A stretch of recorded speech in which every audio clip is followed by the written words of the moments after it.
نے 2022 میں 2022 کے بعد سے اب تک منی پور میں قدم نہیں رکھا۔ منی پور میں کیا ہوا تھا؟ ستا کے کھیل میں، طاقت کے نشے میں چور لوگوں نے انسانیت کے ساتھ کیا گھناؤنا جرم کیا، وہ سب جانتے ہیں، مجھے یہاں دہرانے کی ضرورت نہیں۔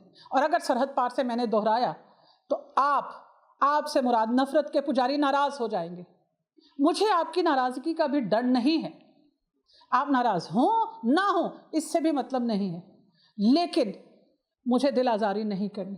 اس بات کا ہمیں ڈر بھی رہتا ہے، خوف بھی رہتا ہے، احساس بھی رہتا ہے۔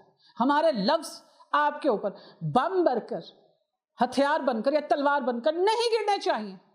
ہم صرف اور صرف ہونے والے ظلم کی نشاندہی کر رہے ہیں، اور اگر اس نشاندہی سے بھی خون رستا ہو، خون ٹپکتا ہو یا سختی جھلکتی ہو، تو جو کچھ ہم دیکھ رہے ہیں وہی بیان کر رہے ہیں۔ کتنا کچھ المیہ انسانیت پہ ہو گیا، گزر گیا، برس گیا، اور وہ اتنا کربناک بھی ہو سکتا ہے کہ لفظوں سے بھی چھلکے۔ کچھ ایسا ہی چھلک رہا ہے ہمارے لفظوں سے، کچھ ایسا ہی ہمارے بیان بازی سے سامنے آتا ہے۔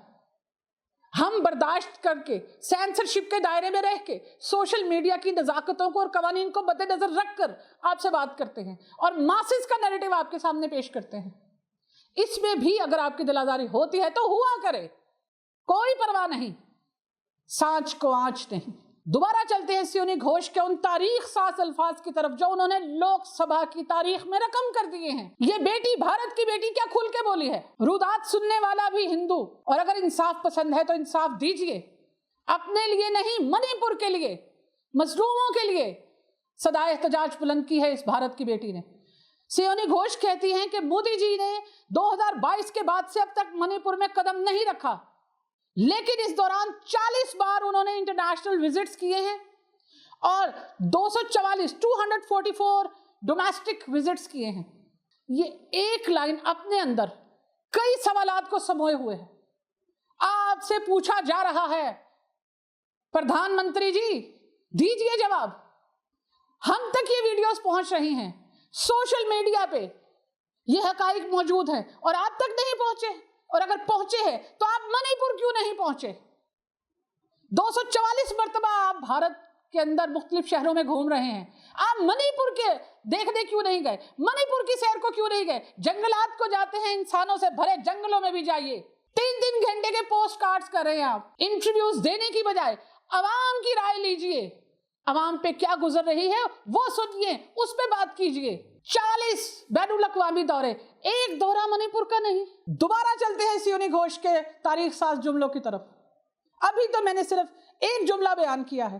وہ کہتی ہیں کہ وزیر داخلہ، انٹیریئر منسٹر امت شاہ جی صرف 2 بار منی پور گئے، اور 2 باقی وزراء ایسے ہیں، 2 منسٹرز ایسے جو صرف ایک بار منی پور میں گئے ہیں۔ کیا منی پور میں انسان نہیں بستے؟ ہم صرف مسلمانوں کی بات نہیں کر رہے، ابھی صرف منی پور کی بات ہوئی ہے۔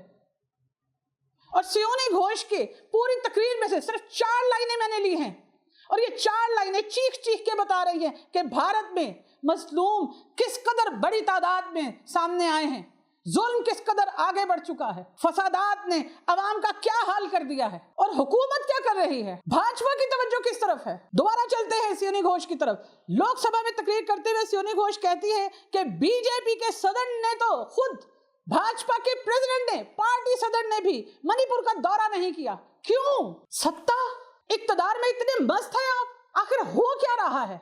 یہ ہے دنیا کی سب سے بڑی جمہوریت۔ 1.5 ارب تقریباً انسان جس دیش میں بستے ہوں، اور وہاں پہ ایک بیٹی لوک سبھا میں یہ تقریر کر رہی ہو کہ ہمیں پوچھنے کوئی نہیں آیا، نہ پرائم منسٹر نہ انٹیریئر منسٹر 2 سے اگلی بار گیا، اور کوئی وزیر ایک دورے کے بعد دوبارہ منی پور جانا کسی نے زحمت گوانا نہیں کی۔ انہوں نے ایک شعر بھی سنایا، سیونی گھوش کا یہ شعر دل پہ ہاتھ رکھ کے سنیے گا۔ بھارت کی بیٹی کیا شعر پڑھ رہی ہے؟ وہ یہ کہہ رہی ہے، آگ لگی بستی میں اور صاحب اپنی مستی میں۔ ختم کر دینا چاہیے یہ پروگرام یہیں پہ۔ اقتدار کی مستی بڑے سے بڑوں کی اتر گئی، اور جن کی قبروں کو مسماری کا آپ سوچ رہے ہیں، جن کی قبروں کی بے حرمتی کا آپ تہیہ کیے ہوئے ہیں، منصوبہ بندیاں کیے ہوئے ہیں، 50 سال جنہوں نے بھارت کی خدمت کی ہے، اقتدار میں رہ کے مختلف قومیتوں کے لیے کام کیا ہے، ہم کسی حکمران کی حمایت نہیں کر رہے، ہم کسی حکمران کی مخالفت نہیں کر رہے، ہم تو صرف عوام پہ جو بیت رہی ہے اس کی بات کر رہے ہیں۔ ان کی بستیاں نہیں رہیں، پانچ دہائیاں حکومت کرنے کے بعد اگر ان کی بستیاں نہیں رہیں، اگر آج ان کا وقار داؤں پہ لگا ہوا ہے، تو جناب اپنے بارے میں خود سوچ لیجیے۔ اب کی بار 400 پار نہیں ہوا تھا، اب کی بار آر پار ہوگا، اور انتخابات سے پہلے ہی لگ رہا ہے کہ ہوگا۔ حالات نشاندہی کر رہے ہیں، بھارت کی بیٹیوں نے بولنا شروع کر دیا ہے۔ ان بیٹیوں پہ کیا کچھ گزر رہی ہے آنے والے پروگراموں میں ہم آپ کو ضرور بتائیں گے۔ ہمارے ساتھ رہیے گا، محفل میں آتے جاتے رہیے، آپ کو گیان کی باتیں ملیں گی، آپ کو دھیان کرنے کی باتیں ملیں گی، آپ کو انصاف کی باتیں ملیں گی، آپ کو عوام کی باتیں ملیں گی، آپ کو حق کی بات ملے گی۔ ہم کسی ہندو مسلم کی عیسائی کی بت مت کی بات نہیں کریں گے، ہم پوری انسانیت کی بات کریں گے۔ آپ بھی انسان بن کے اس محفل میں شریک ہوا کریں۔ پھر ملیں گے، اللہ حافظ۔